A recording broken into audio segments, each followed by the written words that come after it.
प्राचीन काल की बात है। उत्तर भारत के एक छोटे से नगर सौरग्राम में राजकुमार हेमंत अपने माता पिता के साथ रहता था। वह अत्यंत तेजस्वी, विनम्र और धर्मपरायण युवक था। नगर में सब उसे प्रेम करते थे, परंतु उसका जीवन एक अजीब मोड़ पर आने वाला था। एक दिन नगर में प्रसिद्ध ज्योतिषाचार्य शिव वामदेव आए। राजा ने उनका आदरपूर्वक स्वागत किया और अपने पुत्र का भविष्य जानना चाहा। शिव ने ध्यान लगाया, फिर शांत स्वर में बोले, महाराज, आपके पुत्र हेमंत का भाग्य अत्यंत उज्जवल है। किंतु राजा चिंतित हुए। किंतु क्या? आचार्य वामदेव ने गहरी सांस ली। किंतु धनतेरस की रात, चतुर्दशी से अमावस्या के मध्य यमराज स्वयं उसके प्राण लेने आएंगे। यह उसके भाग्य में लिखा है। राजा और रानी के चेहरे से रक्त उतर गया। रानी ने रोते हुए कहा, क्या इसका कोई उपाय नहीं?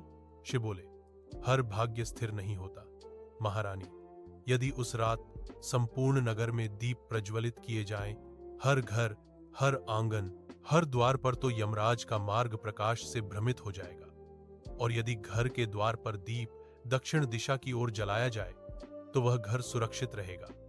पर यह साधारण दीप नहीं, श्रद्धा और भक्ति से प्रज्वलित होना चाहिए। राजा ने प्रण किया, हम पूरे नगर में दीप जलाएंगे और अपने पुत्र की रक्षा करेंगे। दिन बीतते गए। कार्तिक मास का प्रथम दिन आया जब हर कोई दीपोत्सव की तैयारी करने लगा। परंतु इस बार यह उत्सव केवल आनंद नहीं, जीवन और मृत्यु के बीच का युद्ध बन गया था। राजा ने नगर में घोषणा करवाई, धनतेरस की रात हर घर में दीप जलेंगे, हर हृदय में श्रद्धा जलेगी। यह नगर अंधकार से नहीं, प्रकाश से भरेगा। स्त्रियां तेल के दीप सजाने लगी, बच्चे मिट्टी के दिए बनाते और व्यापारी अपने द्वार पर नई वस्तुएं रखकर शुभ आरंभ की तैयारी करने लगे। रानी ने स्वयं अपने पुत्र हेमंत को समझाया, बेटा, यह दीप सिर्फ तुम्हारे लिए नहीं, समस्त नगर के लिए जलेंगे। जब तुम द्वार पर दीप रखो तो मन में यह भावना रखना कि यह दीप यमराज को नहीं, जीवन को आमंत्रण दे रहा है। हेमंत शांत था। उसने मां के आंसू पोंछते हुए कहा, मां, यदि भाग्य में मृत्यु लिखी भी है तो भी मैं दीप जलाऊंगा, भय से नहीं, विश्वास से। उसी समय यमलोक में भी एक हलचल थी। यमराज अपने दूत चित्रगुप्त से बोले, चित्र, आज रात सौरग्राम का राजकुमार हेमंत, जिसकी आयु पूर्ण हो चुकी है, उसके प्राण मुझे लाने हैं। चित्रगुप्त ने हिचकते हुए कहा, प्रभु, मैंने सुना है कि उस नगर में सब दीप जलाने वाले हैं। प्रकाश का इतना विस्तार यमदूतों को भ्रमित कर सकता है। यमराज मुस्कुराए, प्रकाश हमें नहीं रोक सकता चित्र। जब समय आता है तो कोई दीप बुझा नहीं सकता। फिर भी उनके मन में एक हल्की शंका उठी, क्या सचमुच मनुष्य का विश्वास देवताओं की योजनाओं को टाल सकता है? धनतेरस की शाम आई। पूरा सौरग्राम दीपों से जगमगा उठा। आकाश में जैसे तारे उतर आए हों। हर घर की चौखट, हर आंगन, हर मंदिर से प्रकाश फूट रहा था। राजकुमार हेमंत ने भी अपने कक्ष में सैकड़ों दीप रखे। फिर द्वार पर एक विशेष दीप जलाया दक्षिण दिशा की ओर, ठीक वैसा जैसा शिव वामदेव ने कहा था। दीप जलाते समय उसने आंखें बंद की और बोला, हे यमराज, यदि मेरे जीवन का अंत यही है तो मैं स्वीकार करता हूं, पर यदि मेरी श्रद्धा सच्ची है तो यह दीप मेरे जीवन की रक्षा करेगा। रात गहराने लगी, मंद हवा बहने लगी, दीपों की लौ डोलती पर बुझती नहीं। पूरे नगर में सन्नाटा छा गया। आधी रात के समय यमदूत सौरग्राम पहुंचे। वे अंधकार में चलने वाले प्राणी थे, पर आज नगर अंधकार मुक्त था। हर दिशा में प्रकाश ही प्रकाश था। पहले दूत ने कहा, हम जिस घर की तलाश में हैं, वहां तक पहुंचना कठिन है। हर घर समान प्रकाश में डूबा है, पहचान कैसे होगी? दूसरे ने कहा, प्रभु का आदेश है, चलो खोज करते हैं। वे एक एक द्वार पर पहुंचे। हर द्वार पर दीप जल रहा था। हर आंगन में पूजा सजी थी। यमदूतों की दृष्टि भ्रमित हो गई। जब वे राजमहल पहुंचे तो देखा कि वहां हजारों दीप जले हैं। दक्षिण दिशा में एक दीप विशेष रूप से प्रज्वलित था, जिसकी लौ स्थिर और तेज थी। यमदूत उस प्रकाश के समीप नहीं जा पा रहे थे, जैसे कोई अदृश्य शक्ति उन्हें रोक रही हो। एक दूत बोला, यह दीप साधारण नहीं है, इसके भीतर भक्ति की शक्ति है। दूसरे ने कहा, जब तक यह दीप जलता है हम उस घर में प्रवेश नहीं कर सकते। जब यमदूत लौटे तो यमराज ने पूछा, क्या कार्य पूरा हुआ? उन्होंने सिर झुकाया, प्रभु नहीं, उस नगर में प्रकाश का ऐसा समुद्र था कि हम दिशा भूल गए। हर घर, हर द्वार, हर दीप जैसे जीवंत था। हमें ऐसा लगा मानो स्वयं प्रकाश ने मार्ग रोक लिया हो। यमराज ने गंभीर स्वर में कहा, प्रकाश मार्ग नहीं रोकता, पर यदि वह श्रद्धा से भरा हो तो समय को रोक सकता है। चित्रगुप्त बोले, प्रभु क्या आप स्वयं चलेंगे? यमराज ने कहा, हाँ, आज मैं स्वयं जाऊंगा। देखना है मनुष्य का दीप मेरे मार्ग में कितना टिकता है। आधी रात बीत चुकी थी, हवा ठंडी थी और दीपों की रोशनी अब भी चमक रही थी। यमराज अपने काले भैंसे पर सवार होकर नगर पहुंचे।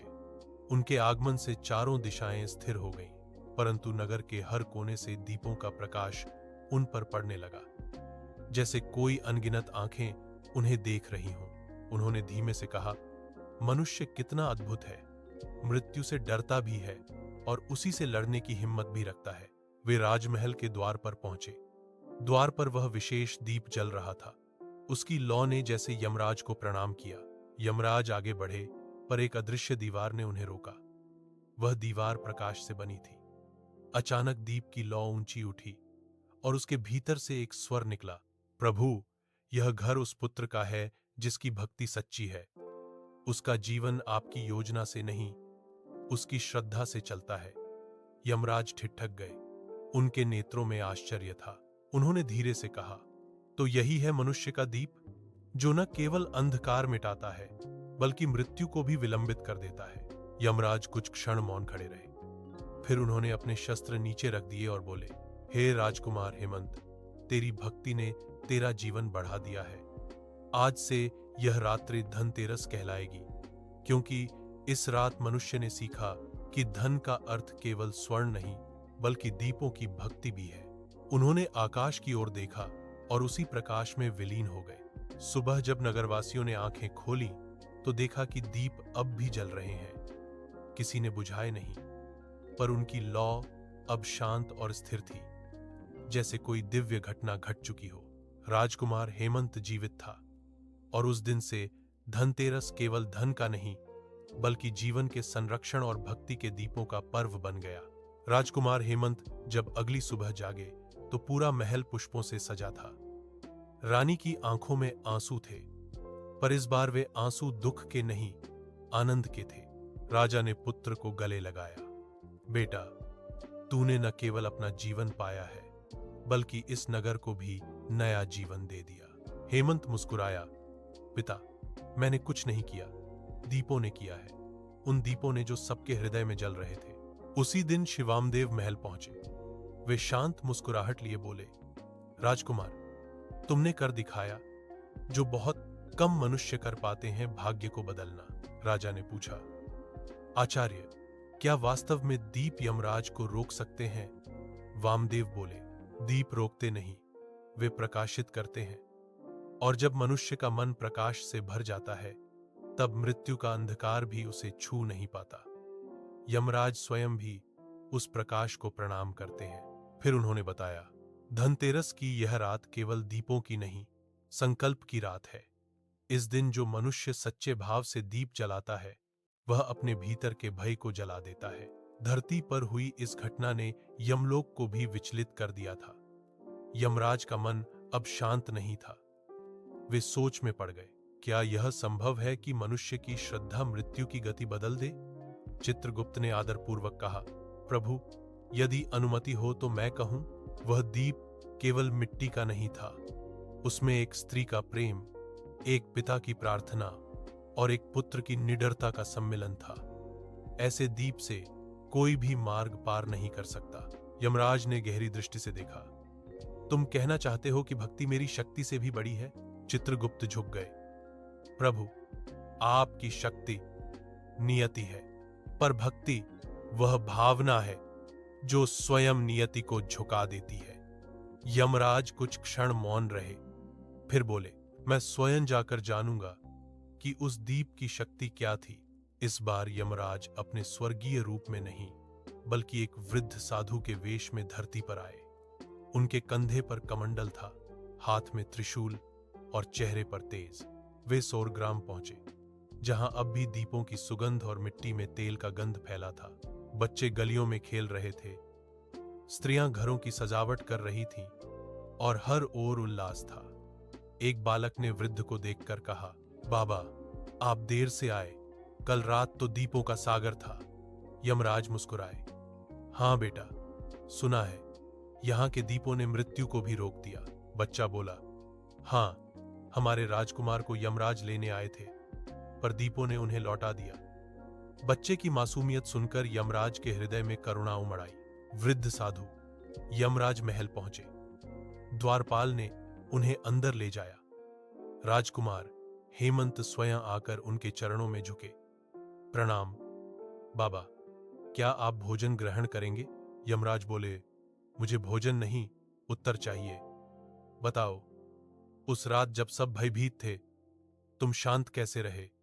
हेमंत ने मुस्कुराकर कहा, क्योंकि मुझे विश्वास था कि यदि दीप सच्चे भाव से जलाए जाएं, तो कोई छाया उन्हें नहीं निगल सकती।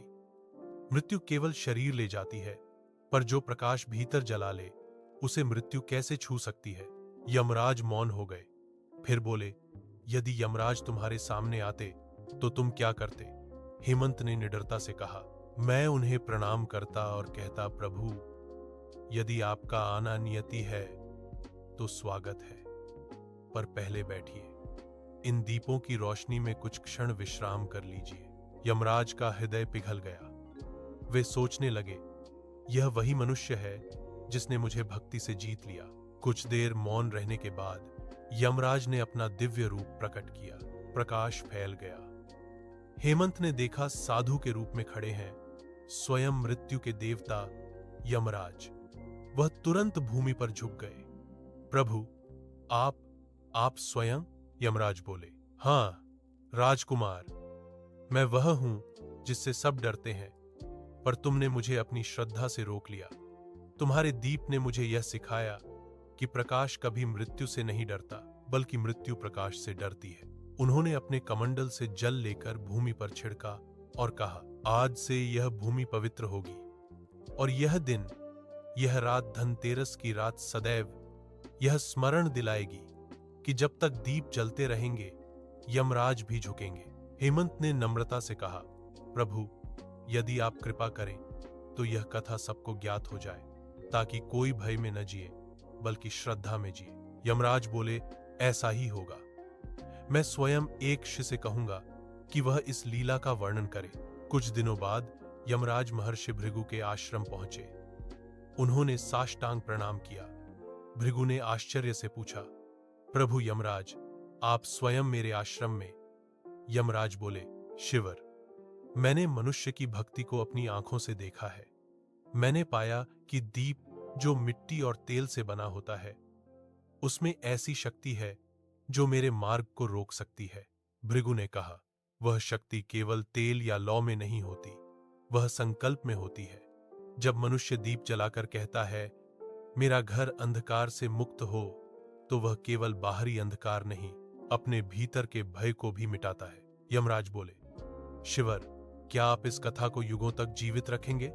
भृगु बोले, हां प्रभु, यह कथा हर वर्ष दोहराई जाएगी, और उस दिन मनुष्य दीप जलाकर आपको दक्षिण दिशा की ओर समर्पित करेगा, ताकि आप जान लें यह घर भयमुक्त है। महर्षि भृगु ने अपने शिष्यों को बुलाया और आदेश दिया, हर वर्ष कार्तिक कृष्ण त्रयोदशी को, जब अमावस्या निकट हो, लोग अपने द्वार पर एक दीप दक्षिण दिशा की ओर रखें। वह दीप केवल पूजा का नहीं, संरक्षण का दीप होगा। वह दीप यमराज को समर्पित होगा, सम्मानपूर्वक, भय से नहीं। शिष्यों ने पूछा, गुरुदेव, उस दीप में क्या मंत्र बोला जाएगा? भृगु बोले, दीप जलाते समय यह भाव मन में रखना, यमराज से मैं नहीं डरता, मैं उनका सम्मान करता हूं, क्योंकि मृत्यु भी जीवन का हिस्सा है। इस प्रकार यमदीपदान की परंपरा आरंभ हुई। लोग हर वर्ष अपने घर के द्वार पर दीप रखते ताकि प्रकाश और श्रद्धा दोनों कायम रहें। सौरग्राम अब एक साधारण नगर नहीं रहा। लोग अब केवल सोने चांदी को धन नहीं मानते थे, बल्कि प्रकाश, परिवार और भक्ति को भी धन कहते थे। राजकुमार हेमंत ने अपने पिता के बाद शासन संभाला। उन्होंने नगर में यह आदेश दिया, जिस घर में दीप नहीं जलेगा वहां मैं स्वयं जाकर दीप जलाऊंगा, क्योंकि जहां अंधकार है वहां भय जन्म लेता है। और सचमुच धीरे धीरे वह नगर समृद्ध होने लगा। रोग मिटे, विवाद घटे और हर घर में सुख आने लगा। लोग कहते, यह नगर धनतेरस की कृपा से प्रकाशमय है। वर्षों बाद जब हेमंत वृद्ध हुए, तब एक रात उन्होंने स्वप्न देखा। स्वप्न में वही दीप जल रहा था जो वर्षों पहले उन्होंने जलाया था, और उसके प्रकाश में यमराज प्रकट हुए। हे राजन, अब तुम्हारा समय आ गया है, पर अब मैं तुम्हें लेने नहीं, आशीर्वाद देने आया हूं। हेमंत प्रभु, क्या अब भी वही दीप मेरे द्वार पर जलता है? यमराज बोले, हां, वह दीप अब केवल मिट्टी का नहीं, तुम्हारे कर्मों का बन चुका है। जब तक लोग धनतेरस पर दीप जलाएंगे, तुम्हारा नाम और यह कथा जीवित रहेगी। फिर यमराज बोले, मृत्यु भय नहीं, विश्राम है, और दीप उस विश्राम को सुंदर बनाता है। यमराज ने उसे आशीर्वाद दिया और अंतर्धान हो गए।